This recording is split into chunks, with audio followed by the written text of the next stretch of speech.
Welcome back students. मैं Aditya Gupta from NIT Jamshedpur आप सभी का फिर से स्वागत करता हूं आपके अपने चैनल टीबीआईटी में। तो दोस्तों, हम लोग कर रहे थे chapter metals and non metals और इसमें हम लोग कर रहे थे केमिकल प्रॉपर्टीज। केमिकल प्रॉपर्टीज में अगर आपको याद हो तो हमने फर्स्ट और सेकंड पॉइंट कवर कर लिया था। क्या क्या? Reaction of metals with oxygen, ये पॉइंट कवर कर लिया था, और reaction of metals with water, ये पॉइंट कवर कर लिया था। अब इस लेक्चर में हम लोग देखने जा रहे हैं reaction of metals with acid, उसके बाद देखेंगे reaction of metals with solution of other metals. तो चलिए शुरू करते हैं। अब ये वाला जो टॉपिक है reaction of metals with acids, ये आप लोग एक बार ऑलरेडी पढ़ चुके हैं। कहाँ पढ़ रखे हैं? जो आपका एसिड बेस वाला चैप्टर था उसमें हम लोगों ने जहाँ एसिड की केमिकल प्रॉपर्टीज देखी थी उसमें इस पार्ट को हमने कवर किया था कि जब एसिड्स मेटल से रिएक्ट करते हैं तो क्या होता है। तो याद करिए, हम लोगों ने ये पढ़ा था कि जब मेटल्स रिएक्ट करते हैं डाइल्यूट एसिड से, किससे? डाइल्यूट एसिड से, तो उस केस में आपका सॉल्ट बनता था। कैसा सॉल्ट? मेटल का सॉल्ट। और साथ में रिलीज होता था हाइड्रोजन गैस। हाइड्रोजन गैस आपको याद होगा अच्छे से, इसका हमने प्रूफ भी किया था कि एक्सपेरिमेंटली आप लोग कैसे देखेंगे कि जो गैस रिलीज हो रहा है वो हाइड्रोजन गैस है। तो देखिए बेसिकली इस रिएक्शन में हो क्या रहा है, डाइल्यूट एसिड्स है। अब आपको पता है एसिड्स है तो इसमें क्या होगा, H+ आयन होगा। तो बेसिकली जो हमारा मेटल है वो इस डाइल्यूट एसिड में से हाइड्रोजन को डिस्प्लेस करता है, और यही जो हाइड्रोजन डिस्प्लेस हुआ ये एंड में जाके हाइड्रोजन गैस के फॉर्म में H2 के फॉर्म में रिलीज हो जाता है। अब जो रिएक्टिविटी सीरीज है उसको अगर हम एक बार फिर से रिवाइज करें, क्योंकि ऑलरेडी हमने एक बार पढ़ रखा है, तो याद करिए यहाँ होता था हाइड्रोजन, इसके ऊपर कई सारे मेटल्स होते थे और इसके नीचे कई सारे मेटल्स होते थे। तो जिस इसके हाइड्रोजन के ऊपर होते थे वो ज़्यादा रिएक्टिव होते थे। तो यहाँ पर जो हम लोग मेटल्स की बात कर रहे हैं ना, ये वो सारे मेटल्स होंगे जो हाइड्रोजन के ऊपर आते हैं इस रिएक्टिविटी सीरीज में। इस रिएक्टिविटी सीरीज में जितने भी मेटल्स हाइड्रोजन के ऊपर आते हैं वो इस टाइप का रिएक्शन शो करेंगे, वो हाइड्रोजन को रिप्लेस कर देंगे। पर वहीं कुछ मेटल्स जो हाइड्रोजन के नीचे आ रहे हैं, फॉर एग्जांपल आपके कॉपर, गोल्ड, सिल्वर, इस टाइप के जो मेटल्स हैं वो ये वाली रिएक्शन नहीं शो करेंगे। उस केस में हाइड्रोजन गैस नहीं रिलीज होगा। फॉर एग्जांपल अगर आप सोचें कॉपर ऐसा रिएक्शन शो करे, एसिड के साथ रिएक्ट करके मेटल सॉल्ट और हाइड्रोजन फॉर्म कर ले, तो ये रिएक्शन पॉसिबल नहीं है। अब ये जो हमने रिएक्टिविटी का ऑर्डर पढ़ा था, जो सीरीज पढ़ा था, उसी बेसिस पे क्या होता है, कई सारे मेटल्स आपके बहुत ज़्यादा एक्सप्लोसिव रिएक्शन शो करते हैं, किससे? डाइल्यूट एसिड्स के साथ। तो वहीं कई सारे ऐसे रिएक्शन होंगे जो बहुत जल्दी हो जाते हैं, बहुत रैपिडली हो जाते हैं। फिर कई सारे ऐसे रिएक्शन होते हैं जिनको जब हम हीट करते हैं, जब हीटिंग करेंगे तब जाके रिएक्शन पॉसिबल होगा। कई सारे रिएक्शन क्या होंगे, आपके नॉर्मल टेम्परेचर पर हो जाएंगे। कई सारे मेटल्स ऐसे हैं जो इवन रिएक्ट भी नहीं करेंगे। तो जो आपके ज़्यादा रिएक्टिव हैं वो एक्सप्लोजिव होंगे, जो उससे कम रिएक्टिव हैं वो रैपिडली होंगे, वो बहुत तेज़ रिएक्शन शो करेंगे। एक्सप्लोजिव वाले भी आपके बहुत तेज़ शो करेंगे रिएक्शन। फिर जो उनसे कम रिएक्टिव मेटल्स हैं वो क्या होगा, जब उनको हीट करेंगे डाइल्यूट एसिड के साथ तो उस केस में वो रिएक्शन शो करेंगे। फिर आपके जो नॉर्मल मेटल्स हैं, यानी जो हीटिंग से नीचे मेटल्स आ रहे हैं सीरीज में, वो क्या होगा, आपका नॉर्मल रूम टेम्परेचर पे डाइल्यूट एसिड से रिएक्ट कर जाएंगे और ये रिएक्शन शो करेंगे। तो कहने का मतलब ये है कि जो आपकी रिएक्टिविटी का रेट होता है, कितना तेज़ी से रिएक्शन हो रहा है और कितना एक्सप्लोजिव या उसमें कितना एनर्जी रिलीज हो रहा है, ये डिपेंड करता है किस पर? मेटल की रिएक्टिविटी पर। मेटल की रिएक्टिविटी कैसी है। अब जो हमने इसको पढ़ा, एक बार हम इसको एग्जाम्पल से देखते हैं। हम लोग क्या करते हैं, पहले कोई मेटल को डाइल्यूट एसिड से रिएक्ट कराते हैं। अब डाइल्यूट एसिड हम लोग क्या ले ले रहे हैं एग्जाम्पल के लिए, डाइल्यूट HCl ले लेते हैं। HCl क्या होता है आपका? Hydrochloric acid. तो इस केस में हाइड्रोजन गैस तो रिलीज ही होगा, साथ में जो मेटल सॉल्ट फॉर्म होगा इस केस में आपका बनेगा मेटल क्लोराइड। जैसे एग्जाम्पल के लिए क्या कर लें, मेटल हम ले ले रहे हैं सोडियम और इसका रिएक्शन किससे करा रहे हैं? डाइल्यूट HCl से करा रहे हैं। तो इस केस में क्या होगा, आपका हाइड्रोजन गैस फॉर्म होगा, साथ में आपका क्या फॉर्म होगा? Metal chloride. मेटल क्या है? सोडियम। तो सोडियम क्लोराइड फॉर्म हो जाएगा। सोडियम क्लोराइड क्या होता है? NaCl। अब इसमें आपको क्या याद रखना है कि जो आपका सोडियम मेटल है, आपको पता है ये बहुत ज़्यादा रिएक्टिव होता है, इसकी रिएक्टिविटी काफ़ी ज़्यादा है। तो जो ये वाली रिएक्शन है आपकी, जो डाइल्यूट HCl से रिएक्शन हो रही है, ये रिएक्शन काफ़ी वॉलेंटली होती है। क्या होता है? काफ़ी तेज़ होता है, काफ़ी एक्सप्लोजिव टाइप का होता है। अब इसके बाद जो नेक्स्ट एग्जांपल लेते हैं वो हम समझेंगे मैग्नीशियम मेटल को। तो मैग्नीशियम मेटल को हम क्या कर रहे हैं, डाइल्यूट HCl से रिएक्ट करा रहे हैं। जैसे ऊपर वाला रिएक्शन है एकदम सिमिलर ऐसे ही रिएक्शन होगा। इसमें क्या होगा, आपका हाइड्रोजन गैस फॉर्म होगा, साथ में मेटल क्लोराइड। मेटल क्लोराइड क्या है, मैग्नीशियम, तो मैग्नीशियम क्लोराइड फॉर्म हो जाएगा। मैग्नीशियम क्लोराइड होता है MgCl2। क्यों? क्योंकि आपको पता है मैग्नीशियम आयन क्या होता है, Mg+2, तो उससे जो फॉर्मूला बन जाएगा वो होगा MgCl2 इस केस में। अब मैग्नीशियम की रिएक्टिविटी क्या होती है, सोडियम से थोड़ा कम होती है, तो इस केस में जो आपका रिएक्शन है वो काफ़ी तेज़ होगा, बहुत रैपिडली होगा। ऊपर वाले से कम होगा पर इस केस में भी काफ़ी रैपिडली रिएक्शन होगा। अगला एग्जाम्पल हम लोग लेते हैं एल्यूमिनियम मेटल का।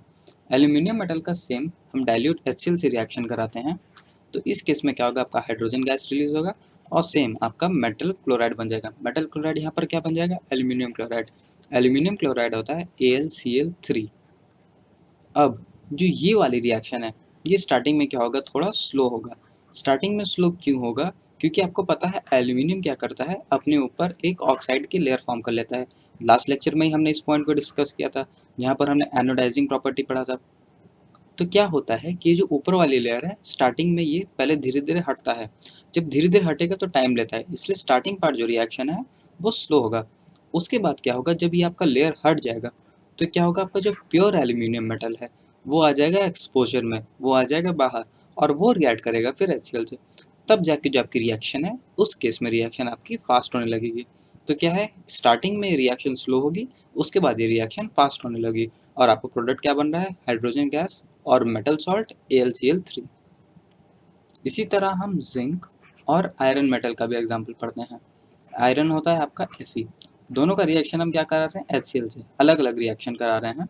आप ऐसे लिख लीजिए, यहाँ पर प्लस HCl लिख लीजिए और नीचे भी प्लस HCl। तो इस केस में क्या होगा, मेटल सॉल्ट बनेगा ZnCl2, साथ में रिलीज होगा हाइड्रोजन गैस।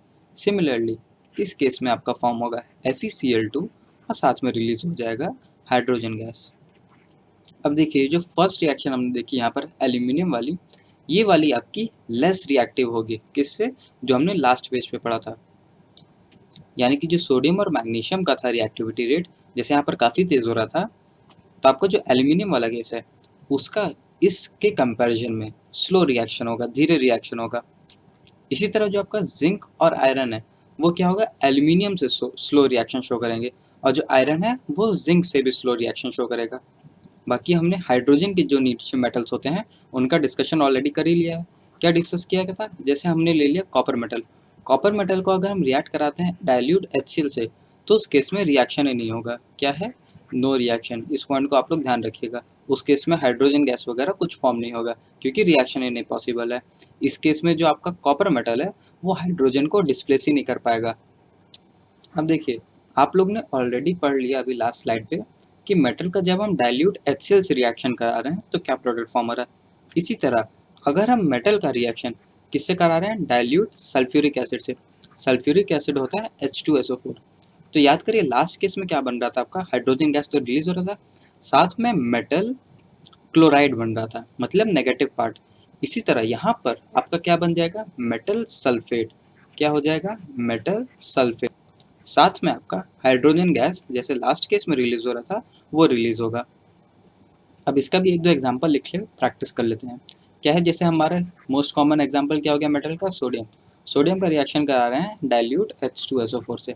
तो H2SO4 से रिएक्शन कराने के बाद क्या बन रहा है आपका, मेटल सल्फेट। मेटल सल्फेट क्या बन जाएगा यहाँ, सोडियम सल्फेट। सोडियम सल्फेट का फॉर्मूला हो जाएगा Na2SO4। याद रखिएगा यहाँ Na2 होगा क्योंकि हमको पता है जो हमारा सल्फेट आयन होता है, सल्फेट आयन होता है SO4 डबल माइनस, साथ में रिलीज होगा हाइड्रोजन गैस। इसी तरह जो नेक्स्ट रिएक्शन है क्या है, सोडियम की जगह हम मैग्नीशियम मेटल ले लेते हैं। मैग्नीशियम मेटल का भी सेम H2SO4 के साथ रिएक्शन करा रहे हैं, तो यहाँ पर आपका मेटल सल्फेट फॉर्म होगा। मेटल सल्फेट क्या फॉर्म होगा, मैग्नीशियम सल्फेट। मैग्नीशियम सल्फेट हो जाएगा MgSO4, साथ में आपका रिलीज होगा हाइड्रोजन गैस। इसी तरह अगर हम एक एल्यूमिनियम मेटल का एग्जांपल लेके देखें तो एल्यूमिनियम प्लस H2SO4 क्या हो जाएगा आपका, एल्यूमिनियम सल्फेट। एल्यूमिनियम सल्फेट का फॉर्मूला हो जाएगा Al2SO4 होल थ्राइस। सॉरी यहाँ ब्रैकेट नहीं लगेगा, आप इसको ऐसे लिखेंगे Al2SO4 ब्रैकेट में रहेगा होल थ्राइस, क्योंकि आपको पता है एल्यूमिनियम तो एक ही मेटल है तो यहाँ पर ब्रैकेट लगाना नहीं है। अब इसके बाद क्या है, एक एग्जांपल ले लेते हैं हाइड्रोजन के नीचे वाले मेटल का। हाइड्रोजन के नीचे वाले मेटल का मोस्ट कॉमन एग्जांपल है कॉपर। कॉपर का अगर हम H2SO4 से रिएक्शन कर रहे हैं तो जैसा लास्ट केस में पढ़ा था वैसा यहाँ पर भी होगा, मतलब नो रिएक्शन। इस केस में आपका रिएक्शन पॉसिबल नहीं होगा क्योंकि कॉपर आपका लेस रिएक्टिव है हाइड्रोजन के। कॉपर हाइड्रोजन के नीचे आता है रिएक्टिविटी सीरीज में। और इस केस में यहाँ आपका साथ में हाइड्रोजन गैस भी रिलीज होगा प्लस H2 भी, यहाँ ये मिस हो गया, इसको भी आप लोग नोट कर लीजिएगा। अब देखिए बच्चों, आप लोग ने क्या किया, मेटल्स का रिएक्शन देख लिया एसिड्स में HCl के साथ, उसके बाद देख लिया आप लोगों ने H2SO4 के साथ। अब जो नेक्स्ट पॉइंट आ रहा वो बहुत इंपॉर्टेंट है और उससे एग्जाम्स में क्वेश्चन भी बनते हैं डायरेक्ट। नेक्स्ट पॉइंट क्या है आपका, मेटल्स का रिएक्शन नेक्स्ट एसिड के साथ। नेक्स्ट एसिड हम ले रहे हैं HNO3। HNO3 आपको पता है क्या होता है, नाइट्रिक एसिड। नाइट्रिक एसिड भी आप लोग याद कर लीजिए। तो इस केस में क्या होता है ना, आपका हाइड्रोजन गैस नहीं निकलता। आपका HCl और H2SO4 में जैसे हाइड्रोजन गैस रिलीज हो रहा था, इस केस में आपका हाइड्रोजन गैस रिलीज नहीं होगा। ये इंपॉर्टेंट बात थी इस HNO3 नाइट्रिक एसिड की। अब देखिए क्यों नहीं होगा, उसका रीज़न भी देख लेते हैं। क्योंकि जब आप रीज़न से कोई चीज़ याद करेंगे ना, तो आपको देर तक याद रहेगा, कई दिन तक याद रहेगा और लॉजिकल भी रहेगा काफ़ी। तो रीज़न बड़ा सिंपल सा है, वो ये है कि जो नाइट्रिक एसिड आपका होता है ना, वो एक स्ट्रॉन्ग ऑक्सीडाइजिंग एजेंट है। क्या है, स्ट्रॉन्ग ऑक्सीडाइजिंग एजेंट। तो रिएक्शन में आपका जैसे ही यहाँ से हाइड्रोजन गैस रिलीज होता है एसिडिक पार्ट से, क्या वो जो आपका हाइड्रोजन गैस रिलीज हुआ, इसको ये जो HNO3 है ये तुरंत फर्दर ऑक्सीडाइज कर देता है। फर्दर हाइड्रोजन को ऑक्सीडाइज करके क्या करता है, ये वाटर में कन्वर्ट कर देता है। इसमें ऑक्सीजन ऐड कर देगा तो ये वाटर का फॉर्मेशन कर देता है। तो इस केस में क्या हुआ, कोई हाइड्रोजन गैस का फॉर्मेशन नहीं हुआ। जितना भी आपका हाइड्रोजन गैस था वो ऑक्सीडाइज हो गया, किसमें, वाटर में। अब देखिए जो आपका ये HNO3 है, स्ट्रॉन्ग ऑक्सीडाइजिंग एजेंट, जब ये ऑक्सीडाइज कर रहा है हाइड्रोजन गैस को तो खुद रिड्यूस हो जाएगा।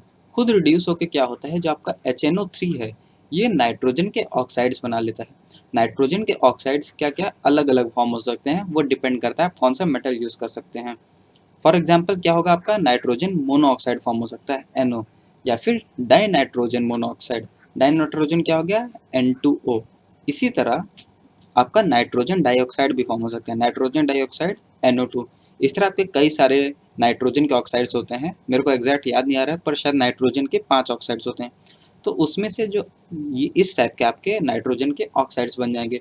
और वो डिपेंड करेगा किस पर, आपका नेचर ऑफ मेटल यूज़, यहाँ पर आप कौन सा मेटल यूज़ कर रहे हैं उस पर डिपेंड करेगा। बाकी टेम्परेचर पे और कंसनट्रेशन पे डिपेंड करेगा HNO3 के। तो आपको यहाँ पर क्या इंपॉर्टेंट बात नोट करना है कि जो आपके मेटल्स हैं वो नाइट्रिक एसिड HNO3 के साथ रिएक्ट करते हैं तो हाइड्रोजन गैस रिलीज नहीं होता। उस केस में जो आपका हाइड्रोजन गैस है वो ऑक्सीडाइज हो जाता है वाटर में और HNO3 खुद रिड्यूस हो जाता है नाइट्रोजन के ऑक्साइड्स में। अब यहाँ पर भी एक छोटा सा एक्सेप्शन आता है। एक्सेप्शन किस केस में आता है, जब हम वेरी डाइल्यूट एसिड लेते हैं। तो क्या होता है, जब हम वेरी डाइल्यूट HNO3 ले रहे हैं ना, तो आपके दो मेटल्स वो रिएक्शन शो करते हैं। दो मेटल्स क्या क्या हैं, एक तो है आपका मैंगनीज Mn और दूसरा है मैग्नीशियम Mg। तो देखिए एक्चुअली हो क्या रहा है इस केस में, जब आप वेरी डाइल्यूट HNO3 ले रहे हैं ना, तो इस केस में HNO3 आपका ऑक्सीडाइजिंग एजेंट है तो, पर वो उतना स्ट्रॉन्ग ऑक्सीडाइजिंग एजेंट नहीं रहा जैसा वो हमने लास्ट पेज पे पढ़ा। तो एक तरह से हम यहाँ ये कह सकते हैं कि जो हमारा डाइल्यूट HNO3 है ना, वो वीक ऑक्सीडाइजिंग एजेंट हो गया। यानी जो उसकी ऑक्सीडाइज करने की पावर थी वो काफ़ी कम हो गई, काफ़ी डिक्रीज हो गई।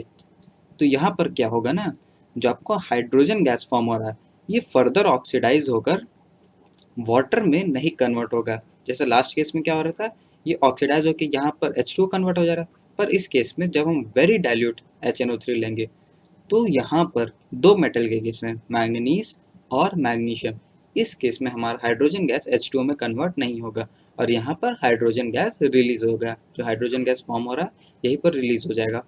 तो रिएक्शन एक बार लिख लेते हैं। रिएक्शन क्या हो गया, मैंगनीज का लिखते हैं पहले, मैंगनीज प्लस नाइट्रिक एसिड क्या है HNO3। HNO3 यहाँ पर कैसे हम ले रहे हैं, वेरी डाइल्यूट। तो इस केस में आपका क्या होगा, मैंगनीज नाइट्रेट फॉर्म होगा। फॉर्मूला क्या हो जाएगा, MnNO3 होल ट्वाइस, साथ में आपका क्या रिलीज हो रहा है, हाइड्रोजन गैस। ये इंपॉर्टेंट था, हाइड्रोजन गैस रिलीज हो रहा। इसी तरह जो आपका मैग्नीशियम है इसके साथ क्या होगा, magnesium plus very dilute HNO3 इस केस में आपका फॉर्म होगा मैग्नीशियम नाइट्रेट। क्या होगा? मेटल नाइट्रेट्स फॉर्म होंगे बेसिकली। तो यहाँ फॉर्म होगा मैग्नीशियम नाइट्रेट, साथ में यहाँ पर भी आपका रिलीज होगा हाइड्रोजन गैस। तो ये एक इम्पॉर्टेंट पॉइंट नोट करने वाला था मैग्नीशियम और मैंगनीज मेटल का।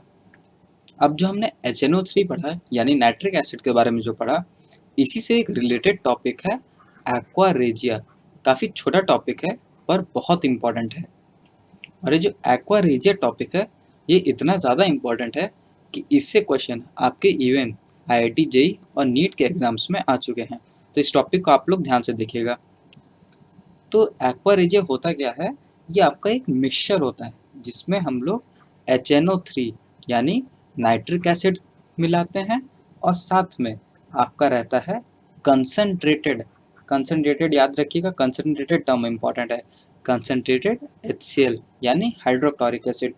अब ये दोनों तो रहता है, साथ में इनका एक रेशियो होता है, किस मात्रा में इसको मिला रहे हैं। तो वो रेशियो क्या होता है? 1:3 का। ये इम्पॉर्टेंट है। तो एक्वा रेजिया में 2 पॉइंट याद रखना है। 2 पॉइंट क्या?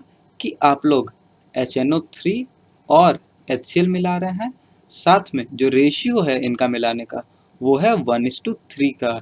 ये काफ़ी इंपॉर्टेंट पॉइंट है। तो एक्वा रेजिया बेसिकली आपका क्या है? एक मिक्सचर है, फ्रेशली प्रिपेयर्ड मिक्सचर है। साथ में ये जो एक्वा रेजिया है ना, ये हाईली कोरोसिव होता है। Highly corrosive. हाईली कोरोसिव का मतलब क्या हो गया यहाँ पर? कि ये बहुत जल्दी कोरोजन कॉज करता है। साथ में इसके लिए एक टर्म यूज होता है फ्यूमिंग लिक्विड। फ्यूमिंग लिक्विड, ये टर्म भी याद रखिएगा कि अगर फ्यूमिंग लिक्विड दिख जाए तो आपको स्ट्राइक कर जाना चाहिए कि एक्वा रेजिया के बारे में ये शायद बात कर रहा है। और ये जो टर्म फ्यूमिंग लिक्विड है, इसका बेसिकली मीनिंग होता है कि इसकी इंटेंसिटी बहुत स्ट्रॉन्ग है और साथ में ये फ्यूम रिलीज करता है रिएक्शन वगैरह होने पर। फ्यूम्स मतलब फ्लेम्स टाइप का या फिर धुआं जिसे आप कह सकते हैं। अब ये दोनों तो हो गया इसका नॉर्मल प्रॉपर्टी। जो इसका स्पेशल प्रॉपर्टी है, जिसके लिए फेमस है, जिसके लिए यूज़ किया जाता है, वो ये है कि एक्वा रेजिया क्या है? हमारे सारे मेटल्स को डिसॉल्व कर लेता है। क्या करता है? कि एक्वा रेजिया आपका डिसॉल्व कर लेता है लगभग ऑल मेटल्स।